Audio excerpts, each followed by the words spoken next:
Today we are going to study what is the motion of earth. We know that there are two type of motion. One is rotation and other is revolution.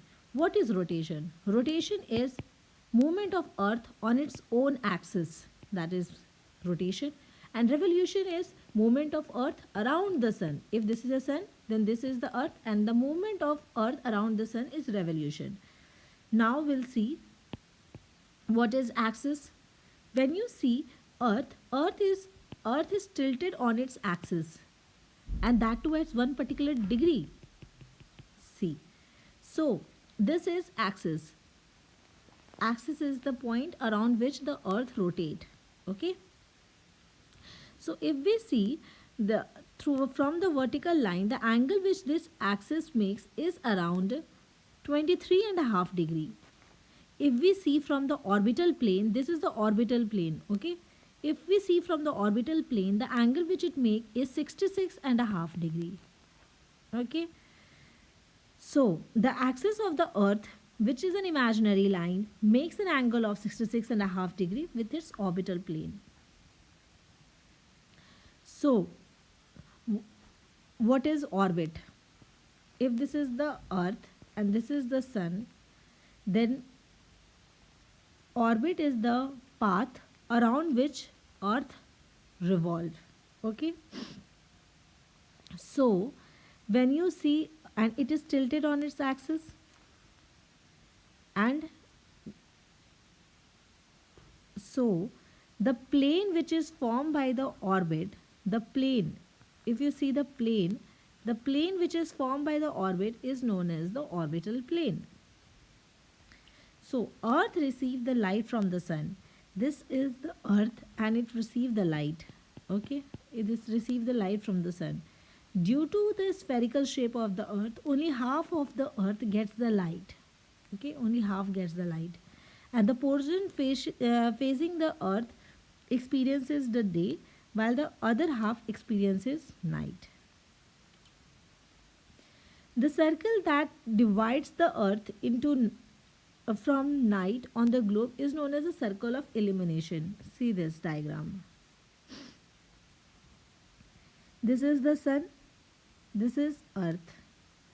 So only half portion is getting sunlight, other half portion is not getting sunlight. Okay, so portion which is facing the sun experiences, this is experiencing daytime, and other half experiences night.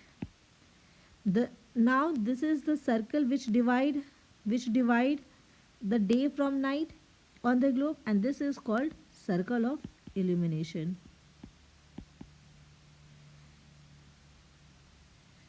This circle does not coincide with the axis because the axis is this way and circle is this way, so it does not coincide.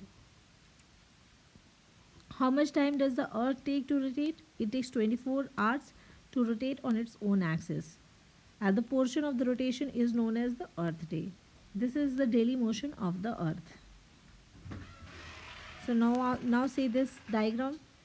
When you see this diagram, this is the North Pole, this is the South Pole, this is the Tropic of Capricorn, this is the Tropic of Cancer, this is equator. Okay, and the plane of the earth orbit, the plane of the earth orbit is this one. This is known as the orbital plane, and angle which the axis makes from the orbital plane is 66.5 degree.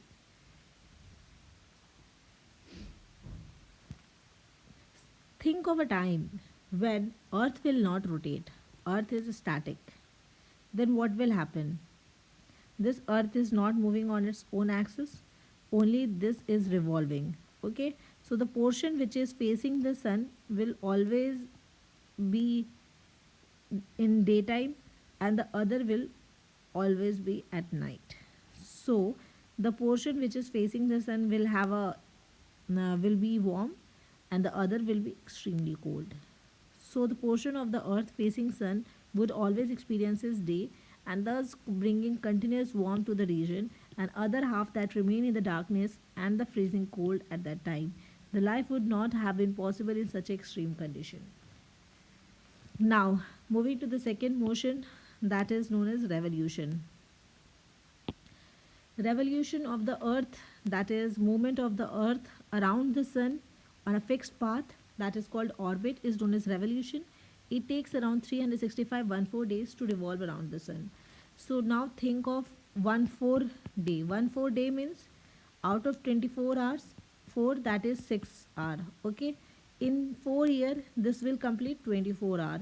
So what we see, after every 4 year you have a leap year, because in this leap year this 24 hours is added, and therefore you have total number of days in the February month is 29.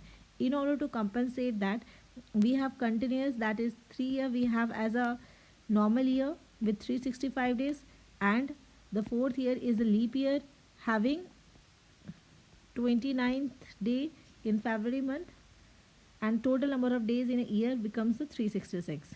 So 6 years saves every year and added to make a 1 day over a span of 4 years. The surplus day is added in the month of February, and thus every fourth year the February is the 29 days instead of 28 days, and such a year with the 366 days is called the leap year.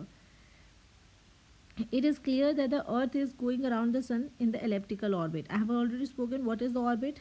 It is the path around the sun where the earth revolves. That path is called the orbit, and this, when you see this path, this is elliptical. Okay, this is not circular, this is elliptical. Okay, and because of this we have seasons.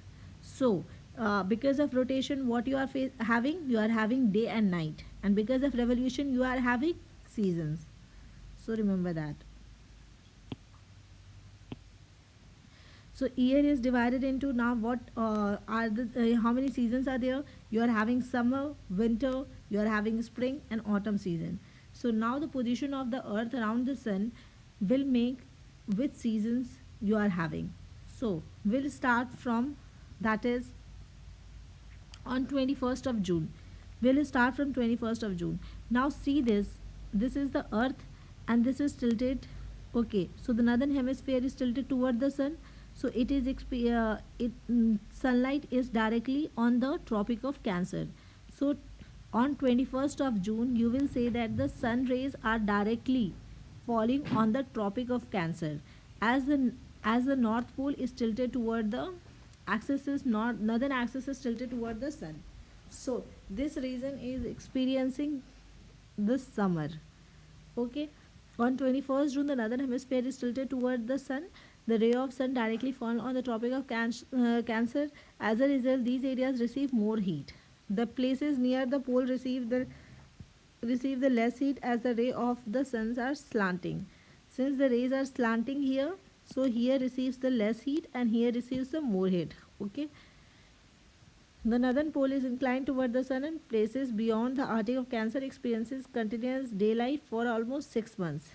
Since the larger portion of the northern hemisphere is getting light from the sun, it is summer in this region. The longest day and the shortest night is 21st June. At this time in the southern hemisphere, all the conditions are reversed, and the nights are longer than the days, and the position of Earth is known as the summer solstice.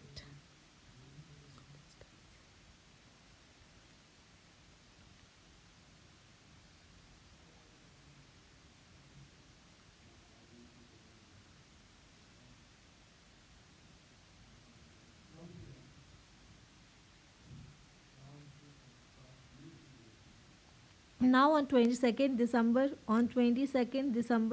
this see this northern axis is tilted away and southern axis is tilted toward the sun. So the sun rays are directly on the Tropic of Capricorn. Yeah, the rays on the poles are slightly slanting. However, the maximum sun rays are falling toward the southern hemisphere, so it will experiences the summer. And since the southern that is south pole is always pointing toward the sun, it will experiences the 6 month, that is summer. Okay, on when the Tropic of Capricorn receive the direct rays of sunlight, as the south pole tilts toward the sun, as the sun rays fall directly or vertically on the Tropic of Capricorn, as the large portion of the southern hemisphere gets the light.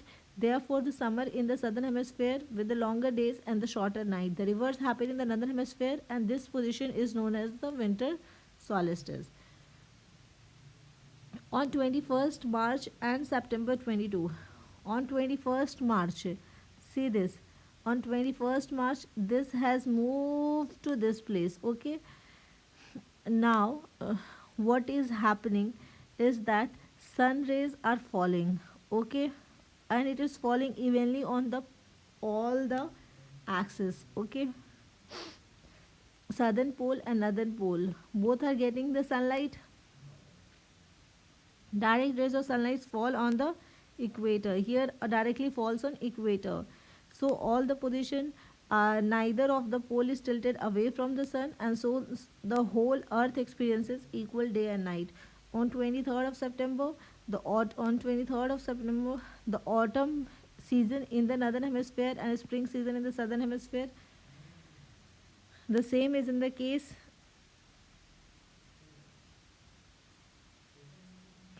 The autumn season is in the southern hemisphere. Here, the autumn season in the northern hemisphere.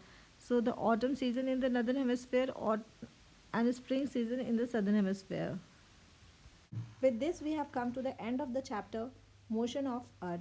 I hope you have learned thoroughly what is rotation, revolution, what is circle of illumination, how the seasons are formed, and how do we get day and night.